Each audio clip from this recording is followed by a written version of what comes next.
আমরা অনেকেই পাস্তা খেতে পছন্দ করি না, আবার অনেকে এতটা পছন্দ করি। যারা পছন্দ করি না এরকমভাবে রান্না করে দিলে চেটে পুটে খাবে। পাস্তাগুলোকে সিদ্ধ করে নিয়েছি প্রথম কয়েক মিনিট, তারপর নুডলসগুলো দিয়ে দিয়েছি, একসাথে সিদ্ধ করে নেব। এই নুডলস দেওয়ার পর বেশিক্ষণ সিদ্ধ করতে হবে না। পাস্তা অর্ধেক সিদ্ধ হয়ে আসলে নুডলসগুলো দিয়ে দিবেন।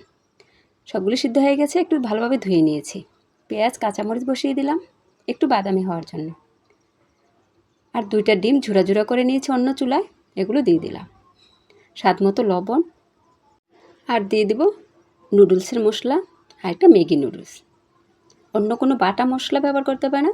অনেকে রসুন বাটা আদা বাটা ব্যবহার করে, কিচ্ছু লাগবে না, শুধু নুডলসের মশলাগুলো দিলেই হবে। আর টমেটো সস। সবগুলো মশলা দেওয়ার পর স্বাদ মতো লবণ দিয়ে দিলাম। কিছুক্ষণ ভেজে পাস্তা নুডলস দিয়ে দিলাম।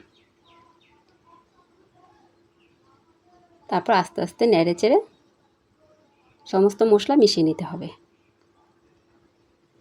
টমেটো সস দিয়ে দিলাম। এখানে অল্প দিয়েছি, যারা পছন্দ করেন তারা আরও বেশি দিতে পারেন, আর যারা পছন্দ করে না তাদের জন্য পারফেক্ট হবে। পরে নিয়ে খেলেই হবে যারা পছন্দ করে। এতটা মজার, এতটা লোভনীয় হয়েছিল। এটা আমার ভাবির রেসিপি। কতটা লোভনীয় হয়েছে মাশাআল্লাহ, নিজেই প্রশংসা করছি। এরকম পাস্তা হলে কেউ ভাত খেতে চাবে না, বারবার শুধু পাস্তাটাই খেতে যাবে। সন্ধ্যার নাস্তাটা একদম জমে যাবে। এই ভিডিওটা ভালো লেগে থাকলে একটা শেয়ার করে দিবেন, অন্যদের দেখার সুযোগ করে দিবেন। এতক্ষণ ভিডিওটা দেখার জন্য অসংখ্য ধন্যবাদ। আবারও চলে আসবো নতুন এক ভিডিও নিয়ে। আল্লাহ হাফেজ।